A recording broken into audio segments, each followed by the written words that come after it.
मैं बांके बिहारी मंदिर से आशीष गोस्वामी। बांके बिहारी मंदिर में फूल बंगला महोत्सव एक बहुत ही आनंद का विषय है। बिहारी जी महाराज ग्रीष्मकालीन बेला में बाहर जगमोहन में आकर विराजमान होते हैं। बिहारी जी का बहुत सुंदर फूल बंगला बनता है। इसी श्रृंखला में यदि हम देखते हैं तो ये जो गर्मी का समय रहता है, ठाकुर जी को गर्भगृह से बाहर जगमोहन में विराजमान किया जाता है और चारों ओर फूलों की बड़ी सुंदर डेकोरेशन की जाती है। ये समय 108 दिन का पीरियड होता है और इसमें सुबह शाम दोनों समय बिहारी जी के फूल बंगले बनते हैं। भक्त श्रद्धालुओं की सेवा की मैं चर्चा करूं तो इतना है कि एक साल पहले ये फूल बंगले सारे बुक हो जाते हैं और पूरे साल भर के बाद भी लोग पेंडिंग रह जाते हैं, लोगों को सेवा की मौका नहीं मिल पाता है। इसी श्रृंखला में यदि बिहारी जी को हम फूल बंगले की चर्चा करते हैं कि फूल बंगला ही क्यों कहा जाता है, तो देखिए किसी का घर होता है, किसी का मकान होता है, किसी की कोठी होती है और किसी का बंगला होता है। तो बिहारी जी की इस फूल डेकोरेशन को जो मंदिर प्रांगण में की जाती है, इसे फूल बंगले की संज्ञा दी गई है।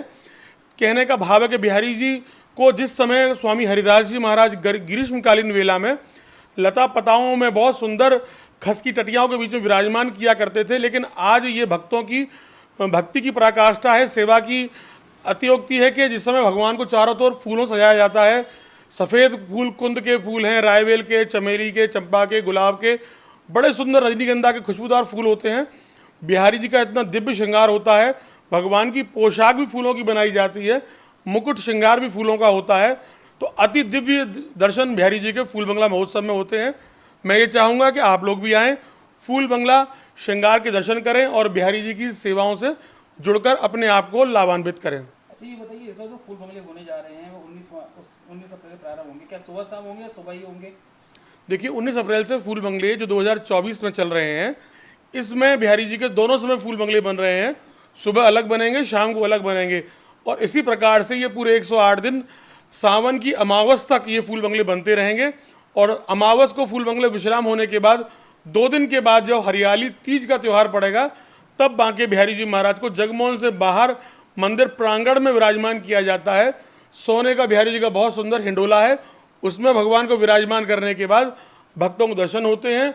और ऐसा दिव्य ठाकुर जी का स्वर्ण हिंडोला आज तक ब्रजमंडल में कहीं नहीं है, इसलिए बिहारी जी के स्वर्ण हिंडोले के दर्शन भक्तों के द्वारा किए जाते हैं। लगभग बात की जाए तो कितने दिन होंगे फूल बंगले के दर्शन? फूल बंगले के दर्शन का समय जो है लगभग 108 दिन का रहता है और अब ये फूल बंगले डबल हो जाएंगे, सुबह अलग शाम को अलग। तो इस प्रकार से बिहारी जी का फूल बंगला बहुत ही दिव्य दर्शन देने वाला है, ताकि दर्शनार्थी दोनों समय बिहारी जी के फूल बंगले के दर्शन कर सकते हैं। बताया ये भी जाता है कि गर्मी अधिक होती है तो उस वजह से ठाकुर बांके बिहारी फूल बंगले भी किए जाते हैं, क्या वजह है? देखिए बिहारी जी को फूल बंगले में विराजमान करने का आशय ये था कि जिस समय स्वामी हरिदास जी महाराज ने बिहारी जी को निधिवन राज में प्रकट किया था, तो ग्रीष्मकालीन बेला के समय बिहारी जी महाराज को केले की कुंजों में विराजमान किया जाता था। ठाकुर जी को गर्मी ना लग जाए इसलिए खस की टटियाँ लगाई जाती थी। ठाकुर जी के चारों तरफ बड़ा सुंदर गुलाब जल का, यमुना जल की छिड़काव की जाती थी, ताकि आने वाली हवा उनके अंदर पार होकर बिहारी जी को ठंडी ठंडी लगे।